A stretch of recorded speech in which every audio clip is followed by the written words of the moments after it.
Graça e paz, irmãos. Boa noite aos irmãos. Glória a Deus por esse tempo, estarmos na sua casa e termos o privilégio de entregar a Ele o nosso culto, a nossa oferta e a nossa ação de graças, né? Por tudo que o Senhor fez por nós mais uma semana. Eu não canso de dizer que todo domingo é a oportunidade de nós agradecermos ao Senhor pela semana que tivemos, pelas bênçãos, pelos livramentos, e também nos renovarmos para uma próxima semana que está às portas, né? O tempo que Deus tem para nós a partir de amanhã. Então, sem perca de tempo, abra sua Bíblia no livro de Josué, no capítulo de número 3, apenas o versículo 5.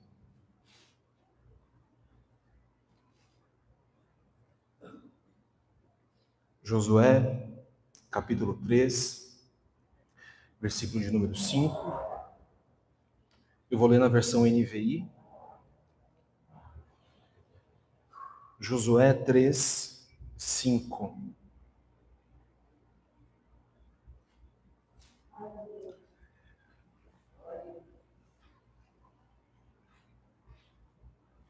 Esperar os irmãos aí encontrarem. Josué 3, 5.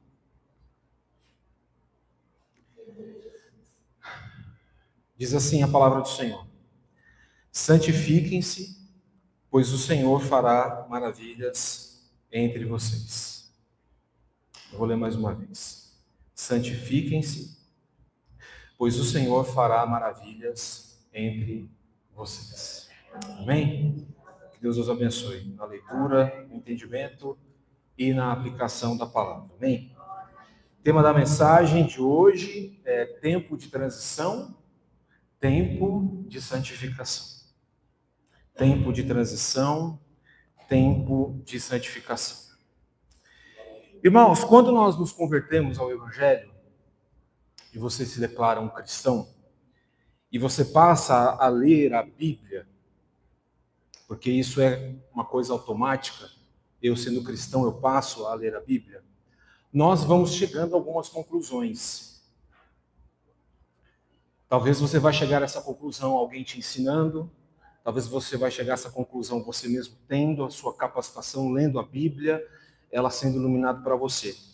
Mas uma conclusão que você vai chegar, uma das conclusões, é que Deus, ele não trabalha por meio da meritocracia. E com isso eu estou dizendo que Deus não abençoa os mais bonitos, os mais inteligentes.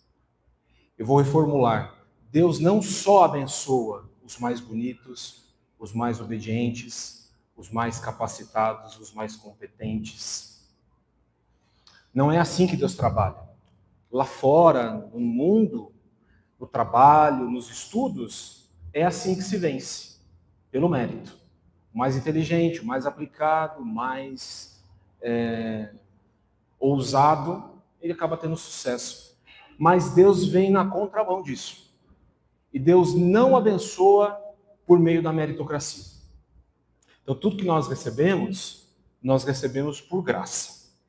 Ou seja, Deus, surpreendentemente, nos abençoa quando nós não merecemos ser abençoados. Essa é uma verdade que você precisa carregar com você o resto da sua vida. Tudo que você tem, tudo que você recebeu, tudo que você vai receber, não é porque você fez por merecer. Nós recebemos por graça e misericórdia de Deus. E para entendermos isso melhor, é só a gente fazer 2 exercícios. Todo mundo aqui foi filho um dia. Então nós devemos pensar como filhos e como pais. Vamos pensar como filho, que você foi um dia de alguém. Você teve um pai e uma mãe. Se não um pai biológico, uma mãe biológica, alguém criou você como tal. Você acha que tudo que você recebeu porque você fez tudo o que o seu pai e a sua mãe te pediu para fazer?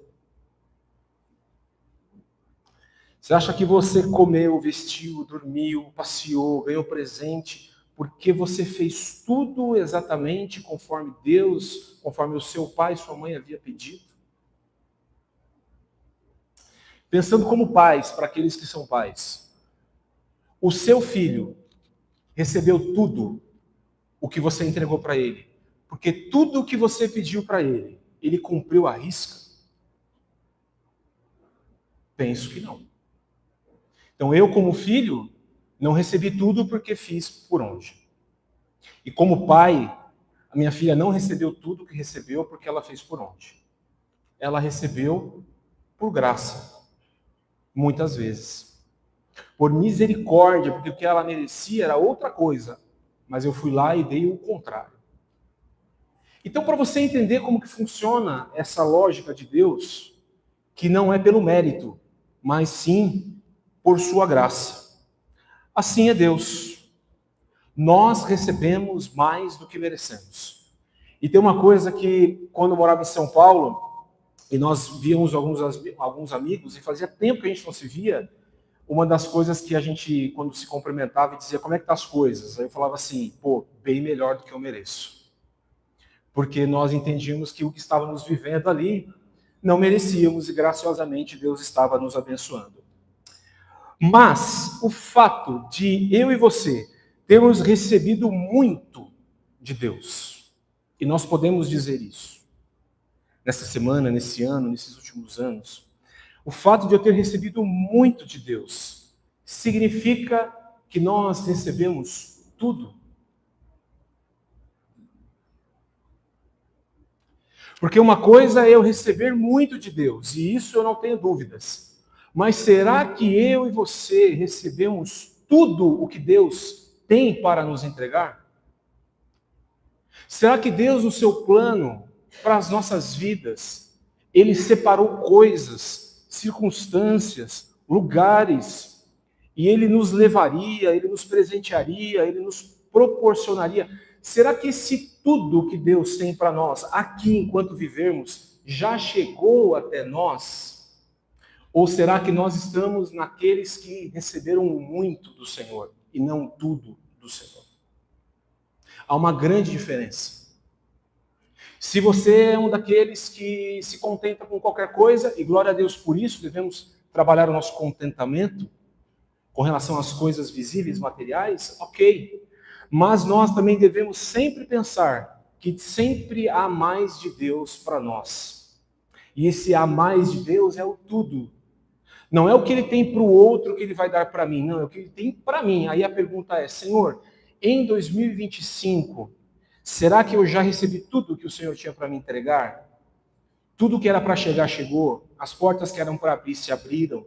As pessoas que eram para chegar, chegaram.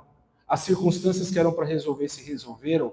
Ou o Senhor só me deu muita coisa ainda e não tudo?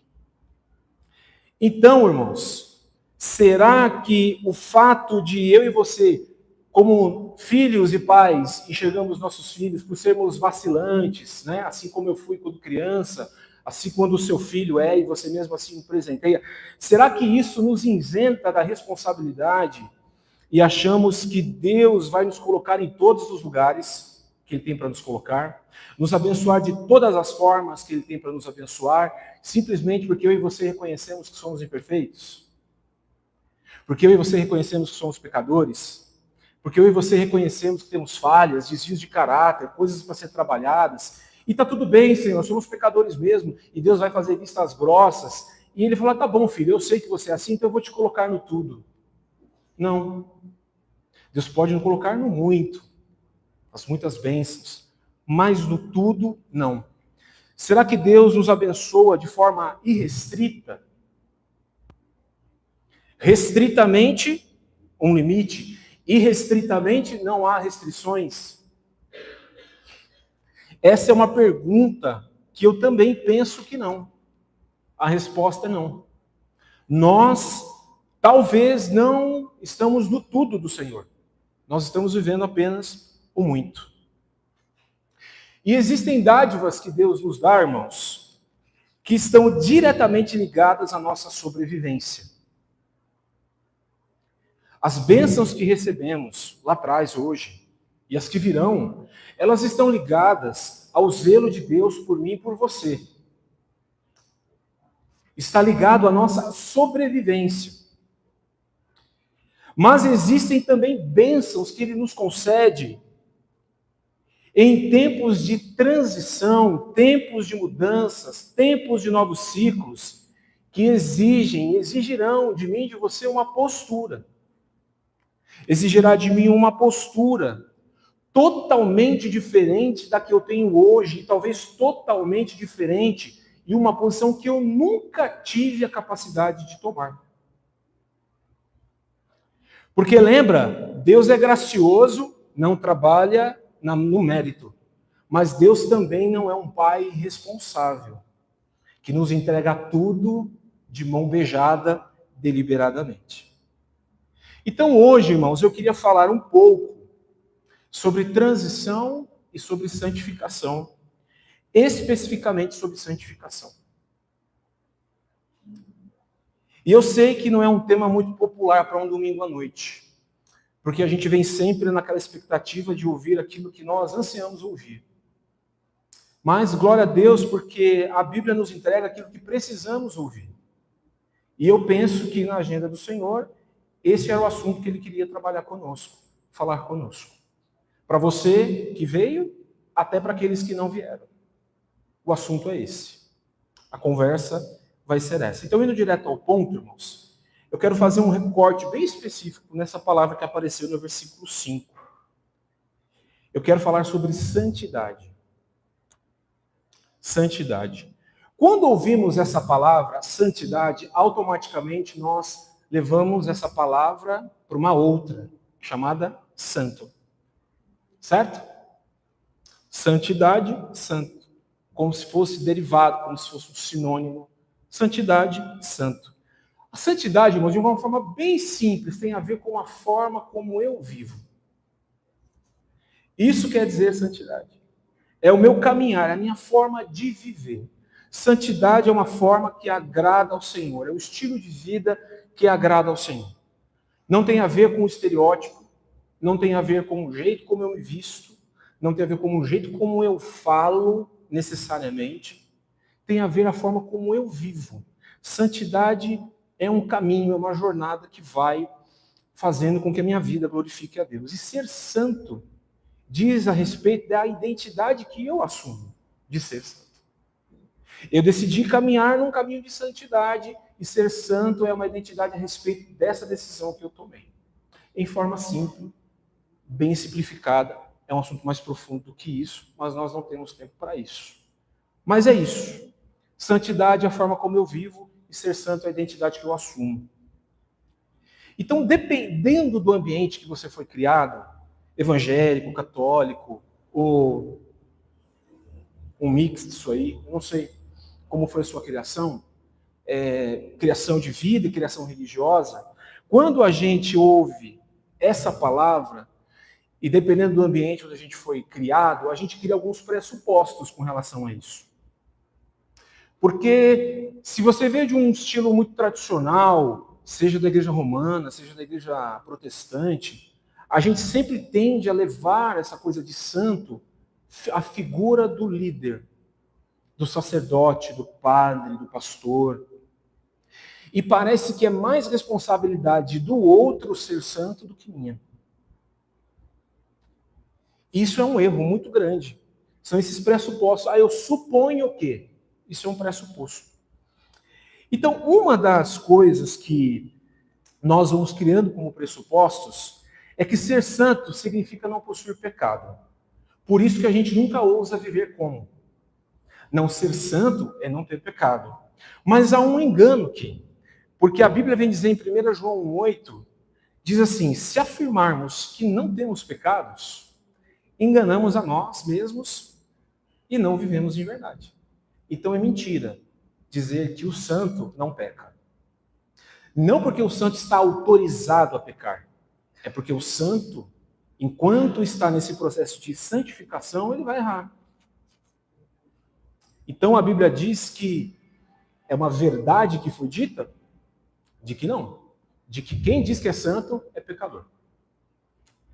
A segunda coisa, o segundo pressuposto que a gente ouve por aí é que ser santo é um privilégio de poucos. Poucas pessoas são santas. A tia Doquinha, que você pede para ela orar por você. O tio Joãozinho, aquele irmão piedoso, cabelo branco, sabe? Não fala, a cabeça baixa, muito quietinho. Ele é o santo. É um privilégio para poucos. Eu ser santo? Não. Outro engano, porque Paulo vem dizer em Efésios 1,4 assim: mesmo antes de criar o mundo, Deus nos amou e nos escolheu em Cristo, para sermos santos, sem culpa diante dele. Então, antes da fundação do mundo, Deus já nos criou para sermos santos. E santo aqui, irmãos, não tem a ver com perfeição, tem a ver com separado. Não separado de excluído do mundo, mas separado para uma missão. Então, desde a fundação do mundo, Deus já nos criou para sermos santos. E o terceiro, ser santo é uma condição inatingível. Então, ser santo não pode ser porque não pode possuir pecado, porque é um privilégio para poucos, e ser santo é uma condição inatingível. Eu tento, nunca alcanço. Eu me esforço e nunca dá certo. Outro engano também, porque Pedro, na sua primeira carta, do 1, 15, 16, ele deixa claro que isso não é opcional. Ser santo, irmãos, não é opcional, é essencial. Porque a opção é assim: eu escolho vir no culto de domingo, eu escolho participar de um GPS, eu escolho participar de um encontro de oração. Você pode até optar, mas ser santo não é essa, não tem essa. Não tem como você dizer que é cristão e dizer que isso é para poucos, é inatingível. Não, é a sua obrigação ser santo. E Pedro vem dizer assim: agora, porém, sejam santos, ou seja, uma ordem, não é uma opção. Em tudo o que fizerem, como é santo aquele que os chamou. Pois as Escrituras dizem: sejam santos, porque eu sou santo. Então, por se tratar de um assunto muito profundo, eu não vou ficar só me apegando na questão de provar para você que você tem que ser santo, mas eu só estou introduzindo você para a gente para o texto que nós lemos. Eu vou falar de forma rápida 3 aspectos sobre essa questão da santidade, para a gente ser um pouco mais claro aqui, para você entender. Nós somos santos por meio do sangue de Jesus Cristo. Ok? 1 João 7 afirma isso. E diz que se andarmos com Deus, nós seremos santos, porque o sangue de Jesus nos purifica de todo o pecado. Então, eu não sou santo porque eu decidi ser santo. Eu sou santo porque Cristo me santificou com o seu sangue. E sabe como Deus nos vê? Como santos. Mas por que Deus nos vê como santos? Por conta do sangue de Jesus. Se eu pudesse ser lúdico no que eu estou dizendo, é como se Deus usasse óculos e antes de olhar para mim e para você, ele mergulhasse, de forma metafórica, tá, irmãos? O óculos dele no sangue de Jesus. Ó, vocês estão me vendo sem óculos, tá vendo? Quem nunca me viu sem óculos, está me vendo agora. Ele mergulha o óculos dele no sangue de Jesus e aí ele coloca. E ele passa a nos ver por meio do sangue de Jesus. Não é porque eu e você somos bonitos, levantamos as mãos aos domingos simplesmente. Mas é porque ele nos vê por meio do sacrifício de Jesus. Então eu sou santo por meio do sangue de Jesus Cristo. Amém? Nós somos santificados por meio da sua palavra. Porque se Deus me vê por meio do sangue de Jesus, eu preciso me ver por meio da sua palavra. Eu preciso me enxergar por meio desta palavra, da Bíblia. E é tão verdade isso que Jesus, na sua oração, em João 17, ele diz: Senhor, santifica-nos na verdade, porque a tua palavra é a verdade. Então, o sangue de Jesus nos santifica, a palavra de Deus nos santifica, porque a palavra nos santifica porque ela é a verdade de Deus. E nós permanecemos santos e santificados à medida que eu e você nos tornamos disponíveis para Deus. Eu sou santo porque Deus me santificou, eu permaneço em santificação por conta da sua palavra, e eu permaneço nesses dois pilares quando eu me torno disponível a Deus. Aqui está a grande questão. Quando eu me coloco disponível, Paulo vem dizer em Romanos 12, assim, apresentem-se diante de Deus os seus corpos como um sacrifício vivo, santo e agradável a Deus. Então, ser santo engloba tudo isso. Claro que isso aqui, quem sou eu na fila do pão para encerrar o assunto? Nós poderíamos ficar aqui uma jornada de 1 ano falando sobre santidade. Mas só para você entender um pouco que existem alguns mitos que a gente vai criando, e isso a gente cria algumas muletas dizendo, eu não posso ser santo. Pode sim, porque a Bíblia diz que eu e você podemos ser santos. Não há escapatória para nós, irmãos. Nós não podemos olhar diante de Deus e olhar para Deus, não, Deus, eu sou inocente, eu não sabia disso. A partir de hoje você não é mais. E se você esqueceu, irmãos, do que eu disse aqui, depois eu te passo o esboço, depois você vê a mensagem de novo, mas diante de Deus, se você nunca ouviu isso na sua vida, você ouviu hoje. Então você não é mais inocente diante de Deus. Não por ter uma vida santa, Senhor. Teve sim, filho. Porque no dia 7 de dezembro de 2025, que você nunca tinha ouvido, você ouviu. E nós que já sabemos, ouvimos de novo. Então não há desculpas. Amém, irmãos? Não somos inocentes diante do Senhor com relação a isso. Sobre o contexto que lemos, após a morte de Moisés, só para quem não conhece a história, Moisés morre, Josué assume a liderança. Então Deus comissiona José para ser o novo líder de Israel. E no capítulo 1 a gente vê Deus conduzindo Josué, encorajando ele, exortando ele, dizendo que ele era o preparado, ele era o escolhido do Senhor, era ele que ia diante do povo. E Deus ia encorajá-lo, Deus estava dizendo, seja forte e corajoso, trabalhe a sua força e a sua coragem. E assim o Josué começa a trabalhar. E ele manda 2 espias para a terra prometida, para dar uma olhada na terra. E no meio da conversa ele chama o povo e diz, daqui 3 dias nós vamos atravessar o Jordão. Então eu vou mandar 2 espias para dar uma olhada na terra, para ver como é que está a situação lá, para eles voltarem, para a gente se situar e ver o que nós vamos fazer. E aí a Bíblia diz que eles vão, Raabe, a prostituta, os recebe, guarda esses 2 espias, esconde em sua casa. A Bíblia diz que essa mulher é salva pela sua fé em Deus e é preservada quando eles invadem a terra. E eles voltam para o acampamento e falam, Josué, o povo lá está meio estremecido, porque eles estão ouvindo que o Deus que abriu o Mar Vermelho está conduzindo o povo, esse povo está muito próximo, isso está mexendo com os cananeus. Então esse é o contexto da conquista, das 7 voltas lá em volta às muralhas. E a Bíblia vem dizer que esse é o primeiro grande desafio de Josué, como líder. É o primeiro. Levar o povo a atravessar o Jordão e, na sequência, seguir para a terra prometida. E diante de tamanha responsabilidade, a Bíblia vem dizer que Josué é dirigido por Deus e dá ao povo uma ordenança, que é o texto que lemos, dizendo, santifiquem-se. Essa era a condição que o Senhor estava dando para realizar as maravilhas.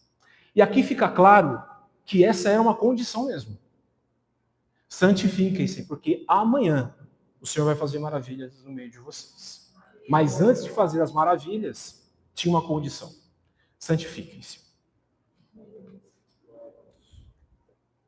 Sabe o que me chama a atenção? Que não foi o Senhor que disse. Então o Senhor disse, santifiquem-se. Quem disse foi Josué. E por que Josué disse isso, irmãos? Porque Josué obedeceu a Deus quando Deus falou para ele assim, não se aparte dessa lei de dia nem de noite. Então não veio, claro que ele foi inspirado, havia uma autoridade na sua fala, Porque ele estava respaldado pelas leis de Moisés. E dentre as leis de Moisés, o Josué leu e falou: olha, não dá para atravessar isso aqui em pecado. Não dá para atravessar aqui sem nos santificarmos. Então, entende? Às vezes a gente fica esperando Deus falar algumas coisas para a gente que ele nunca vai falar. Porque está na Bíblia. E a vantagem que nós temos, a nossa vantagem para Josué, irmãos, é muito maior. Porque Josué só tinha as leis. Nós temos 66 livros. Ou 65. A controvérsia. Piada eterna dos jovens. Entende? Eu vou ficar esperando Deus me falar. Não vai falar. Porque está escrito. E Josué não veio dizer assim: ó, irmãos, assim diz o Senhor. Ele disse: irmãos, santifiquem-se. Vocês confiam em mim? Então eu estou lendo, meditando. Santifiquem-se. Vocês precisam santificar. Então fica claro aqui. E com isso, irmãos, há algumas promessas de Deus que são incondicionais. E tudo o que precisamos fazer é crer. O que é uma bênção incondicional? Não preciso me esforçar muito. Deus vai fazer. Existem bênçãos que são assim. O que eu preciso fazer é crer. Outras, porém, exige que eu e você cumpramos determinadas condições. Porque se você e eu somos pecadores, falhos, né? Pisamos na bola toda hora, colocamos condições sábias aos nossos filhos, do que dar, do tempo de dar, como dar, você acha que você é melhor que Deus? Que eu sou melhor que Deus? É claro que existem bênçãos que são condicionais. E determinadas condições precisam ser cumpridas. Então, quando nós atendemos essas condições, não é para que nós façamos, para que venhamos ser merecedores daquilo. Porque com a minha filha, eu já trabalhei com ela muitas vezes nesse esquema aí. Você vai fazer e se você merecer, eu vou te dar. Porque eu sou pecador mesmo. Tem vezes que eu dei porque eu estava trabalhando com ela outros aspectos. Mas teve coisas que eu falei para Clara: se você fizer, eu te dou. Se você não fizer, eu não te dou. Você tem que fazer por merecer. Mas quando Deus fala para nós, faça para que eu faça, não é para que eu mereça, mas é para que o meu coração esteja pronto para receber. É totalmente diferente. A pedagogia de Deus é outra, irmãos. Então, quando ele disse para o povo, se santifiquem, não é para que Deus olhasse para eles: nossa, vocês estão limpinhos, cheirosinhos, não vou dar. Não, é para que o coração deles estivessem prontos para receber. Mas parece que a gente trabalha com Deus nessa moeda de troca, de câmbio, sabe? Eu dou, o Senhor me dá. Eu venho no culto, o Senhor me abençoe na semana. Eu venho na terça-feira, o Senhor me abençoa. Eu não falta em nada, mas não é isso, irmãos. Quando Deus nos pede algo, que Deus está trabalhando no nosso coração. Deus está mexendo aqui dentro da gente. Para que, mesmo você cumprindo isso, você não vai merecer. Mas o seu coração vai estar melhor para receber, para entender, para compreender. Então, quando nós olhamos a história desse povo aqui, nós vemos em gerações distintas o mesmo episódio. O povo diante de águas, precisando passar com os pés enxutos.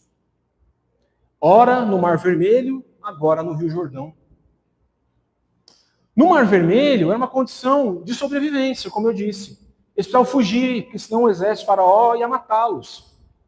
Então Deus não estava muito preocupado ali se eles tinham pecado, eu precisava preservar esse povo. Então eu abro o mar e vão.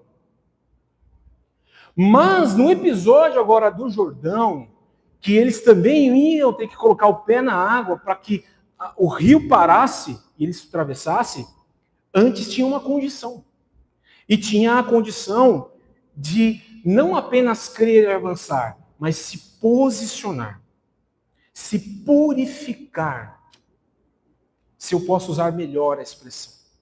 Sabe o que é purificar? Se limpar. Limpar por dentro e limpar por fora. E por que havia isso? Por que Josué entendeu isso e viu isso? Porque aquele povo tinha duas mentalidades, de egípcios, porque muitos nasceram ali, 400 anos, e de nômades no deserto. Então pensa, uma atitude, um pensamento errado, torto, totalmente desconfigurado e depois mais desconfigurado no meio do deserto durante a travessia dos 40 anos. Eles não tinham a mentalidade que Deus estava querendo colocá-los e, vou te dizer, uma mentalidade apta para entrar na terra. Então, quando Deus disse assim, por meio de Josué, santifiquem-se, é assim, se limpem de todo passado, toda a bagagem, todo o restício que você teve da sua velha vida. Deixa para trás e vá. E atravesse. Então era a atitude de se desligar da mentalidade, da postura de quem eles haviam sido. Quer seja bom, quer seja ruim. Mas Deus estava falando, deixa para trás. Se limpe, se purifique. Se coloque diante de mim como um santo. Como um santo, separado para uma missão. Separado para um propósito. Então eu penso, irmãos, que da mesma forma que naquele episódio que estamos lendo, Deus desejava realizar maravilhas no meio daquele povo, eu também penso que Deus quer realizar maravilhas no meio de nós. Amém? Deus quer. Deus quer e Ele vai fazer. E Ele pode fazer. Maravilhas, irmãos, são acontecimentos cujo o propósito é a capacidade de revelar o poder de Deus por meio dos seus filhos e através de nós. Maravilhas de Deus é Deus se expressar e se manifestar, nas nossas vidas. É aquilo que a gente precisa.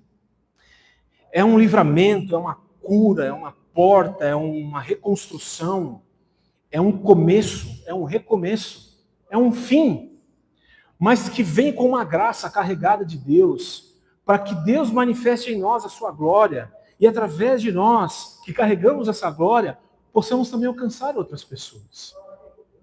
Então a gente fica com o coração sempre na expectativa, Senhor, quando é que o Senhor vai abrir o Jordão?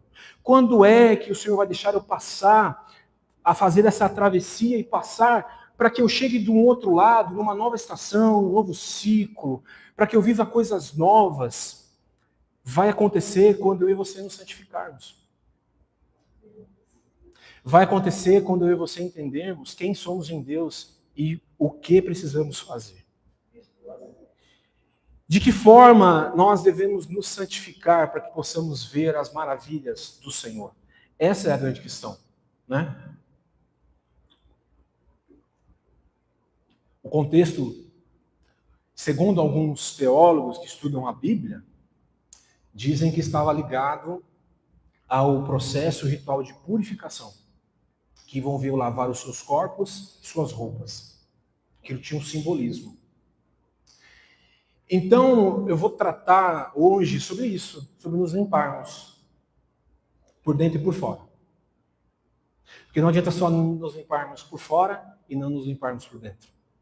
Não adianta só nos santificarmos por dentro e não nos santificarmos por fora. Precisa ser visto, percebido. Não basta ser santo, irmãos, nós precisamos parecer ser santos. Essa é a grande questão. E quando a gente lê textos assim, a gente se pergunta, como que eu vou me santificar? E eu aprendi que a coragem de fazer pergunta, ela não tem a ver com incapacidade, com burrice, com falta de senso, tem a ver com humildade. Só pergunta quem é humilde. Quem tem resposta para tudo, irmãos, não é humilde.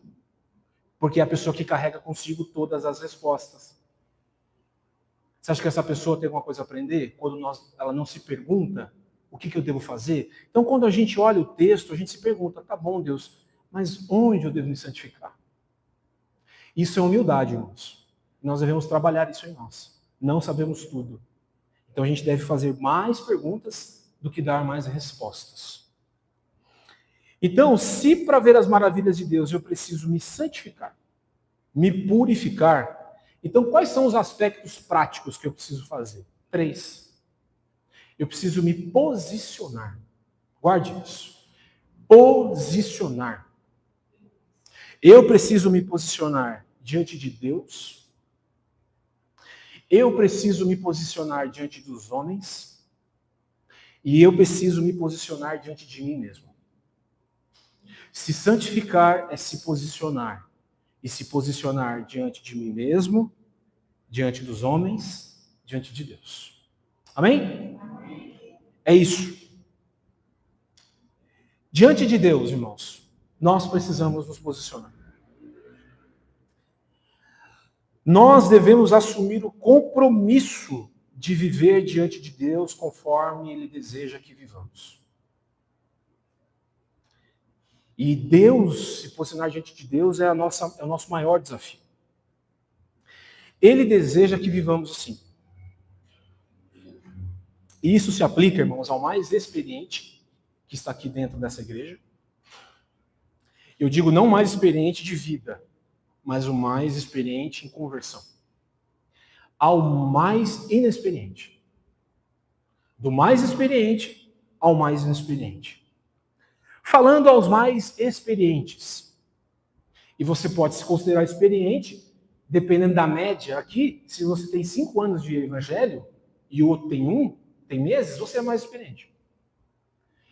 Mas vamos falar para nós aqui que somos mais experientes. Eu sou convertido, eu estou na igreja desde 94. Mas convertido em 2001. Então fiquei meio sambando dentro da igreja, meio no vácuo. Mas em 2001 eu me converti. Então eu vou dizer que há 24 anos eu sou convertido. Definitivamente. Então a nós mais convertidos, os mais experientes, será que nós estamos fazendo tudo o que Deus pediu para nós fazermos? Porque os mais experientes já ouviu a Bíblia de capa a capa. Já ouviu as mais variadas pregações, já ouviu essa pregação que eu estou fazendo de cima para baixo, de baixo para cima, de frente para trás. Será que nós, os mais experientes, os mais maduros, os mais espirituais, nós estamos fazendo aquilo que Deus pediu para que façamos? Temos cumprido aquilo que Ele nos confiou para fazer? Nós estamos alinhados plenamente à sua vontade? É uma pergunta retórica, você não precisa responder para mim. Eu fiquei me perguntando essa semana. Se eu estou no lugar onde Deus quer que eu esteja, se eu estou alinhado à sua vontade, se eu tenho ouvido a voz de Deus na minha caminhada, ou se eu virei mais um ativista da fé, um profissional da fé, embora eu não recebo da fé, eu recebo do fruto do meu trabalho, que Deus me abençoa, mas eu digo no profissionalismo de competência. Será que eu me transformei mais num técnico, num alguém muito conhecedor de algumas coisas e ouço pouco a Deus? Porque isso tem a ver com santidade. Porque eu posso orar, ler a Bíblia, cantar as canções que a gente canta e não está fazendo o que Deus pediu para fazer. Não está no lugar, não está alinhado. E eu estou em pecado se eu faço tudo, mas o principal eu não faço. Porque nós já dissemos aqui algumas vezes, eu já disse, o pastor Nilson já disse, o Cris já disse, a Alessandra já disse, a Daiane já disse, nas nossas ministrações, pregações, que pecado é errar o alvo. A gente acha que está fazendo tudo certo, no alvo errado, o alvo está ali, a gente está para lá. Se o alvo é ali, eu estou para lá, eu estou em pecado, irmãos. Não estou em santidade. Eu não estou em santidade. Então, diante de Deus, será que a sintonia está fina? Estou ouvindo Deus mesmo? Estou seguindo os passos?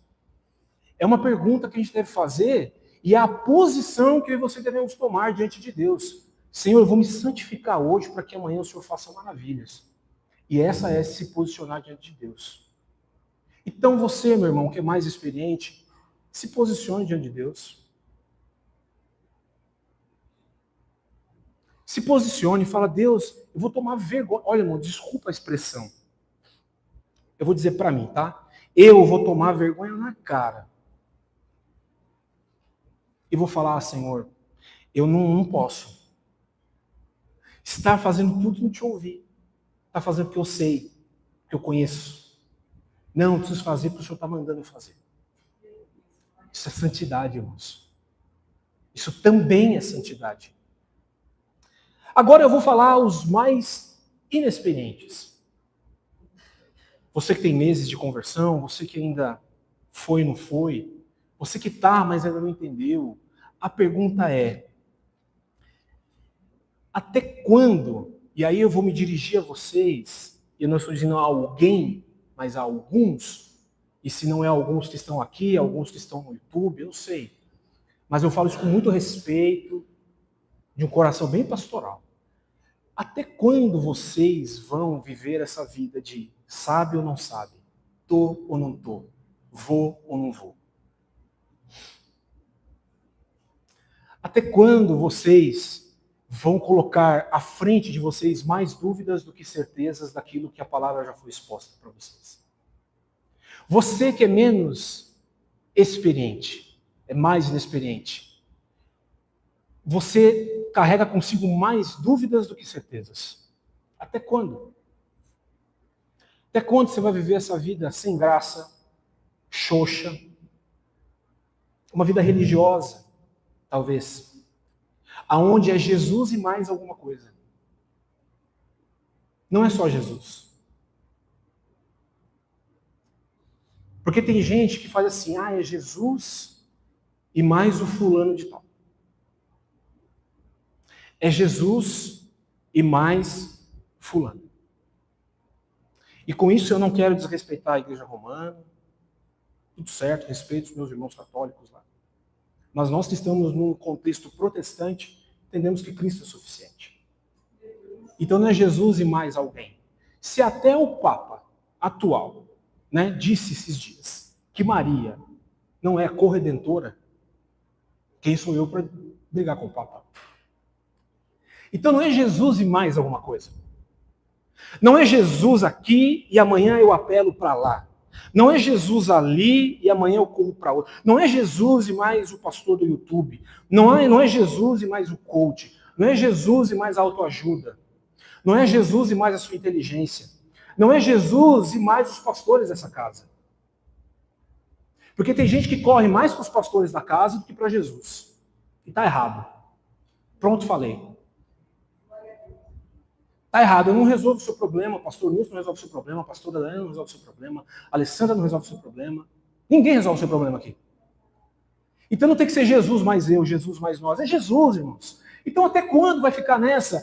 Eu vou lá, eu vou pedir o conselho, mas de vez em pedir o conselho para quem pode dar a resposta, você vai pedir conselho para homens falhos. Porque se um dia eu estiver mal-humorado, irmãos, eu vou te dar uma resposta, eu vou te dar um conselho errado. Então posicione-se diante de Deus. E não, Jesus, o Senhor é suficiente. Tua palavra é suficiente. Porque se Ele nos deixou a Bíblia, irmãos, as respostas estão aqui. Se não viesse por meio da Bíblia, não tinha Bíblia, irmãos. Tinha oráculos. Tinha profetas. Então não é Jesus mais profeta, é Jesus. Amém, irmãos? Então você que é menos experiente, se posicione diante de Deus e fala, Jesus, se eu fiz as coisas erradas, tá bom, foi. Mas amanhã, olha, é o Senhor. Porque eu sei que é o Senhor que vai fazer as maravilhas. Não somos nós, é Deus que faz as maravilhas. Então a vocês, menos inexperientes, eu digo, clame o sangue de Jesus sobre a sua vida. Clame o sangue de Jesus. E diz, Senhor, faz-me entender e faz-me entender que o Senhor é exclusivo na minha vida. Sabe o que é exclusivo? É uma coisa só e mais ninguém. E na minha vida e na sua vida, irmãos, isso cabe a nós também mais experientes. O passar da vida, a maré vai agitando e a gente vai indo para um canto e não percebemos. E a gente tem que voltar para o eixo, dizer, não, é só Jesus. É só Cristo. É só Cristo. Somente Jesus. Por Ele, para Ele e por meio dEle são todas as coisas. Amém. Glória a Deus. Porque é Jesus o suficiente, é por Ele que estamos aqui. É para Ele que cantamos. Segunda postura que você devemos tomar diante dos homens. Porque não podemos viver só lá. Só Deus, só Jesus, só os anjos. Mas a gente vive aqui. Então eu e você devemos se posicionar diante dos homens também. E aqui eu quero ser bem prático. Se ainda temos pendências emocionais com pessoas do nosso presente ou do nosso passado, irmãos, peçamos perdão e liberemos perdão. Porque se não liberar perdão e não pedir perdão, não adianta colocar o pé na água, porque o Jordão não vai abrir. Não vai. Então, se você tem pendências emocionais com alguém, resolva este problema. Resolva, irmãos. Se você errou, tenha humildade, peça perdão. Se você acha que o outro errou, chegue no outro e fala, eu acho que você errou comigo. E peça perdão. Pode ser pessoas do nosso presente, mas principalmente pessoas que ficaram lá atrás. Porque a gente vai caminhando, né? E não temos mais contato, não nos vemos mais, mas a raiz de amargura está aqui. E como eu e você podemos dizer que somos santos? Se nós carregamos uma mala muito pesada, com 3, 4, 5, 10, 15 pessoas dentro da nossa mochila. Como que nós vamos dizer, Senhor, abra o Jordão, eu sou santo, se você tem contas a ver com pessoas? E aqui, irmãos, eu não estou falando se você está certo, se está errado, porque às vezes a gente acha que está certo, está errado, às vezes a gente acha que está errado, está certo, mas é sobre resolver pendências. Seja na igreja que você esteve, no ambiente que você frequentou, com a família que você frequentava, peça perdão. Mas se ainda há pendências de ordem financeira ou ética, porque a gente só olha para cá, mas nós não olhamos para isso. Para prestar atenção, você deve a alguém? Você pediu emprestado e não pagou? Você disse que ia e não foi? Você disse que ia ajudar e não ajudou? Você tem que pedir perdão. Tem que voltar lá. E se você deve dinheiro, olha a Deus. Deus, o Senhor sabe que eu não tenho como pagar, mas se o Senhor me der condições, eu vou pagar. Mas aí não vai queimar no hambúrguer, se Deus der o dinheiro. Não vai pedir 2 pizzas. Vai pagar. A gente olha, irmãos, com uma cabeça inocente, que Deus está olhando e vai fazer vista grossa. Assim como os nossos filhos tentam dar um tomezinho na gente e acham assim, meu pai não está percebendo. Tá, irmãos, e vai cobrar na hora certa. Em nome de Jesus, irmão, se você deve a alguém, ore nesse sentido. E fala, Senhor, eu devo a uma pessoa ou a uma instituição. E eu quero pagar, mas não tenho como. Mas se o Senhor me der meios para isso, eu vou pagar. Eu vou acertar as contas. Eu vou dar testemunho. Eu não quero nada pesando em cima de mim. Mas se você tem uma dívida ética com alguém, você falou mal de alguém, você acusou alguém, olhe, repare e fale, te julguei errado. Eu quero te pedir perdão. Porque se não fizermos isso, o Jordão não vai se abrir. E não sou eu que estou falando, irmãos. É a palavra por si só que explica. Terceiro, para terminar. Diante de nós mesmos. Eu me posiciono diante de Deus, eu me posiciono diante dos homens, mas eu também tenho que me posicionar diante de mim mesmo. É fazer aquela autoanálise. Sabe? A gente vai chegando no final do ano e a gente só vai computando o que não deu certo, o que não rolou, os projetos. Mas a gente precisa olhar para nós e ver também que a gente não deu certo. Que a gente não funcionou como era para funcionar.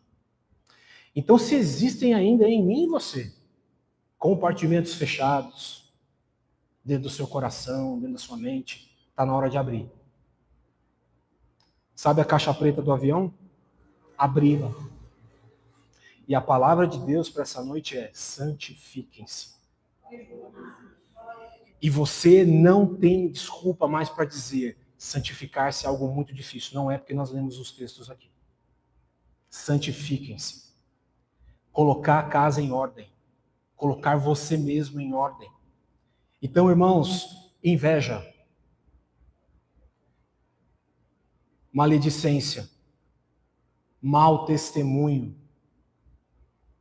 vícios dos mais variados e mentiras precisam ficar para trás. Se uma dessas coisas você acha que se enquadra, tem que ficar para trás. Se posicionar diante de você mesmo. Dizer, Senhor, não quero essa vida para mim. Não quero, Senhor.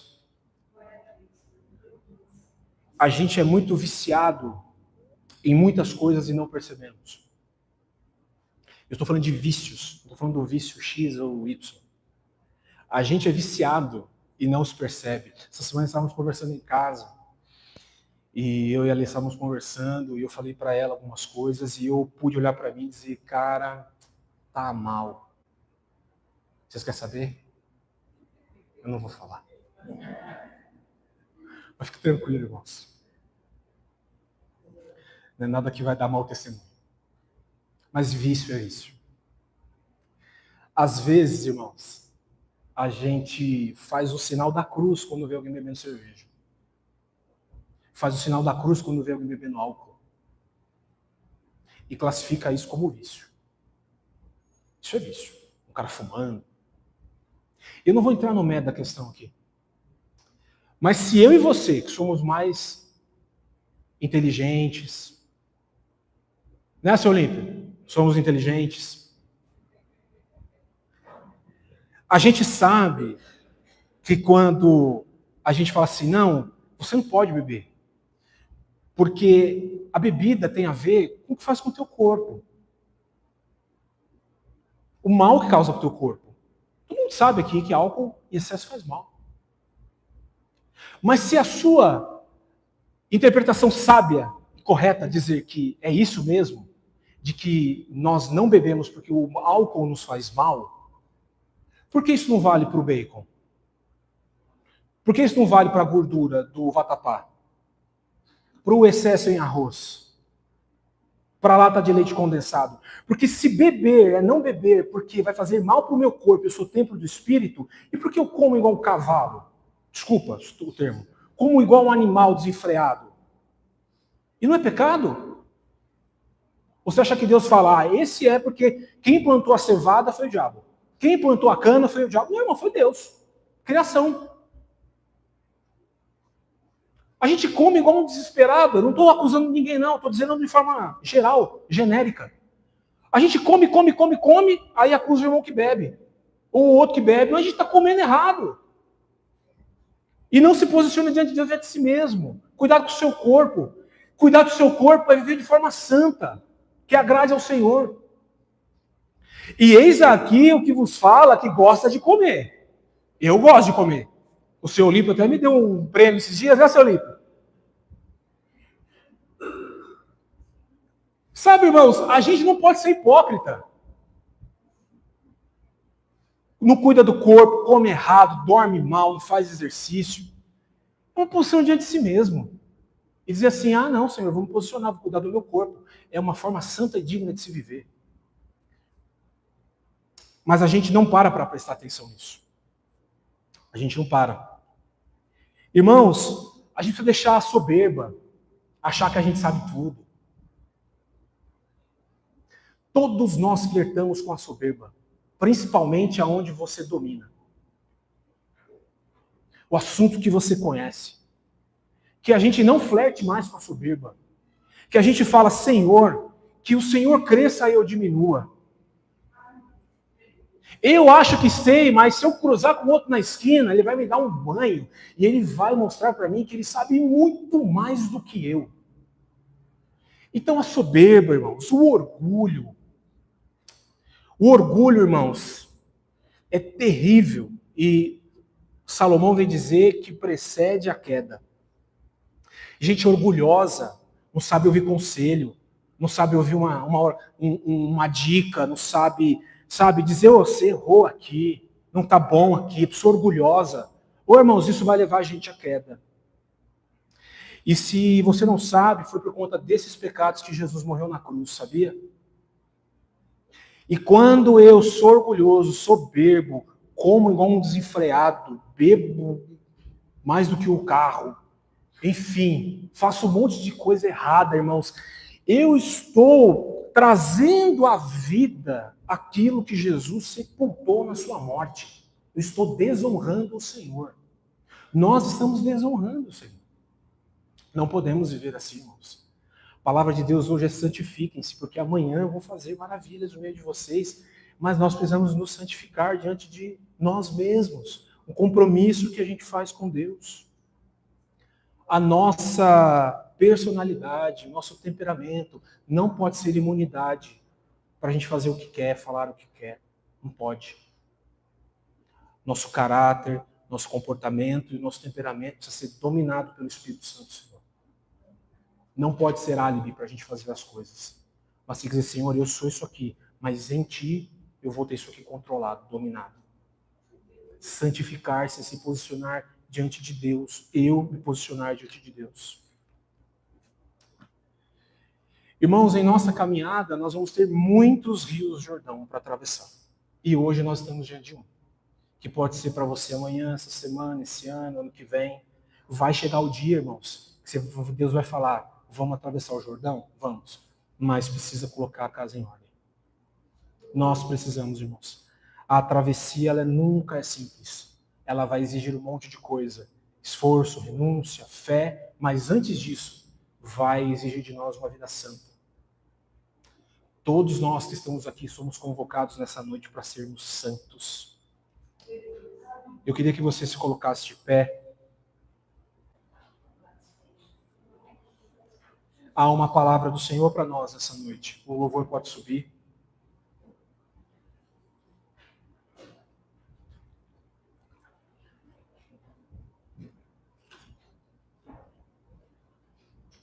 É na santidade, irmãos, que a gente encontra firmeza.